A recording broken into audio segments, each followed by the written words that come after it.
Hello, in this video I'm gonna show you how to record screen on your NUBIA Z70 Ultra. To do it, slide down from the top of your screen, then slide down again to reveal more options and you'll see record screen. Click on that.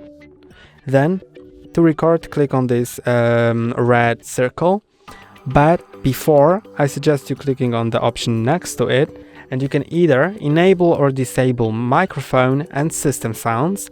So I'm gonna leave both of them enabled. Then I'm gonna start recording. You can see it starts recording. I can say stuff.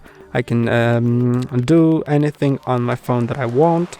And when I'm done, I just click on pause, which is the square. Then I can go to the Photos app on my phone, go to Collections, Screenshots, and the recording will be saved here. And that's all for today. Don't forget to like and subscribe. See you next time.